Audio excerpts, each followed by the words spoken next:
Thank you, Mr. President. Good morning, dear colleagues, ladies and gentlemen. So in the next 5 minutes, I'm going to present a challenging and I think interesting case. He's a 82-year-old male with a BMI of 29. He reported shortness of breath and fatigue the last couple of months. And a month prior to our assessment, he had an amaurosis fungax, and which ended in a permanent vision loss in his left eye. The MRI and the CT scan showed a small right frontal lobe defect, and other comorbidities of the patient was arterial hypertension and dyslipidemia, and he was under treatment for both of them. His chest X-ray was rather unremarkable. Blood tests quite well, apart from the BNP, 1,100. His ECG showed signs of LV hypertrophy and strain, and you can see from his medication that he is on high dose of statin and syndrome after his stroke. This is the baseline echo when we first saw him. LV hypertrophy, good LV function. You can appreciate the moderate, at least, regurgitation with a pressure of half time of 350. The mean gradient of the aortic valve was 70 millimeters of mercury, and the estimated AVA of 0.6 square centimeters. This is the coronary angiogram. You can see that there's a stenosis of approximately, let's say, 70% of the mid-RCA. And this is the CT angio of the patient, where you can see the extreme calcification of the annulus, especially in the left coronary cusp, that extends to the subvalvular area. So more images of this very calcified valve, and you can see this calcium mass popping inside the valve annulus and the LVOT. The perimeter of the annulus was calculated 79 millimeters with an area of 4.8 square centimeters, and the dimensions of the LVOT were slightly smaller.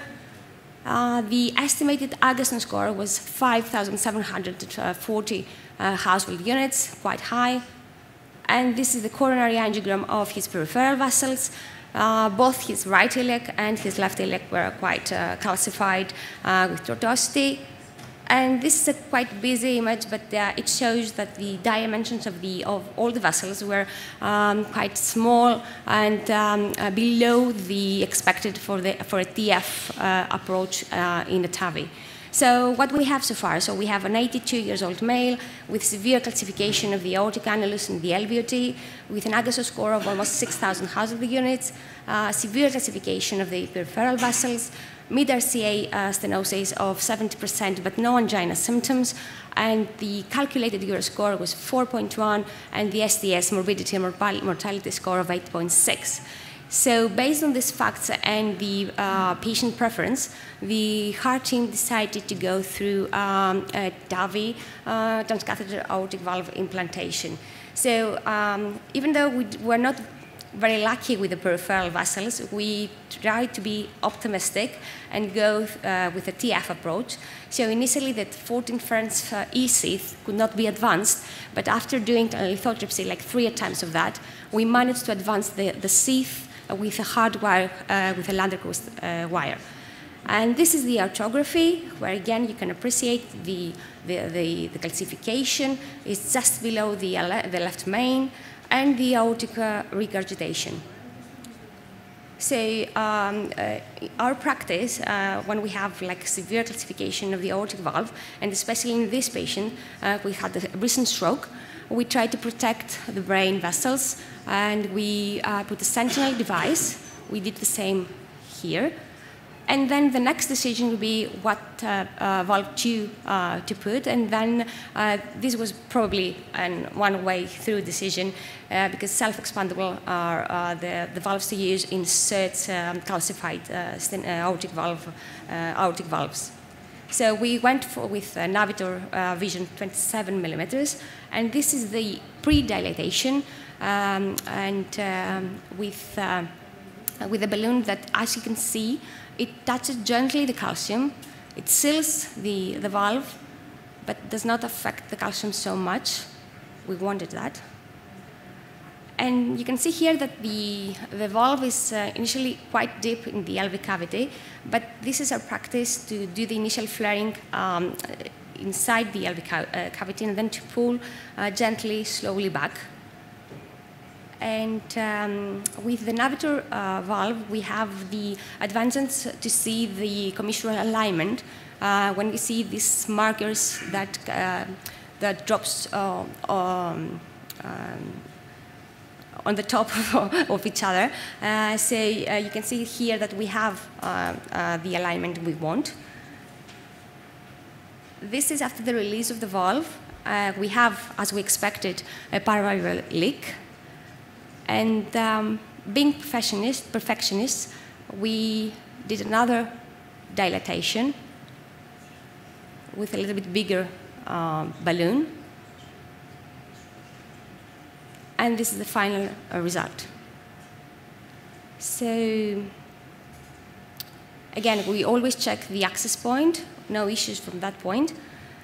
And this is the hemodynamics before the TAVI. We have a peak-to-peak gradient of 60 millimeters of mercury. Post-TAVI hemodynamics were quite okay and acceptable. And these are the findings in the Sentinel device, and probably all this stuff would go to his brain if we didn't have the device. The echo post-TAVI with a mean gradient of 16 and a DVI of 0.5, mild PVL. The patient came 1 month later. He was very good. He felt perfect, as he said. And again, very good position of the valve, mean gradient of 7, mild PVL, and DVI was 0.5. Thank you for your attention.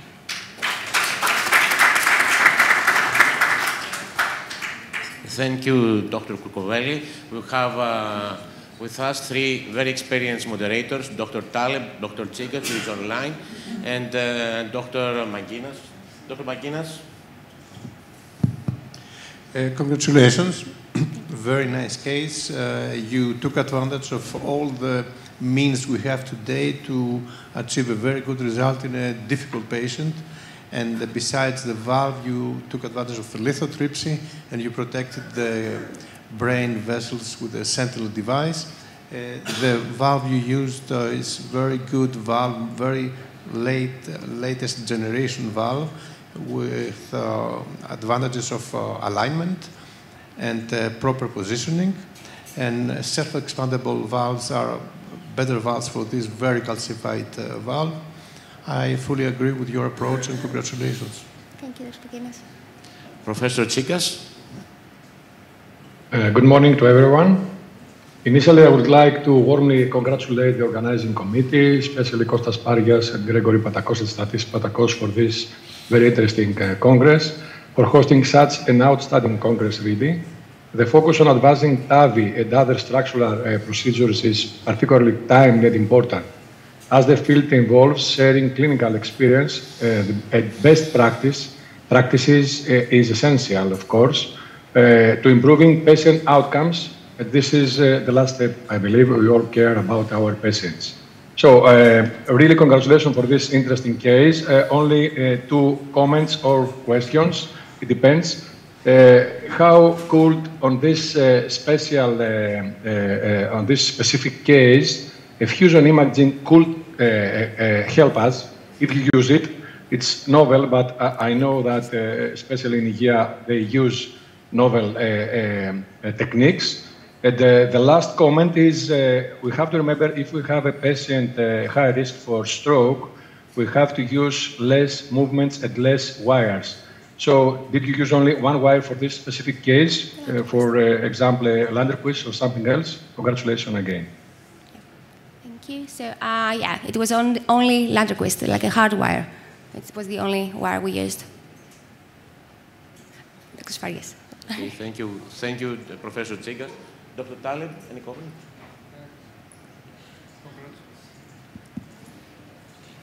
Congratulations for the presentation. Actually, really nice case. And I like your comment about trying to be perfectionist in a valve which is so calcified. You had a really good result. aiming for perfection and zero regurgitation can be really dangerous, can be catastrophic with a very, very small benefit. So congratulations again. A little bit of regurgitation is perfect with a 5,000 calcium score. Thank you. Okay, we have a lot to discuss, but the time...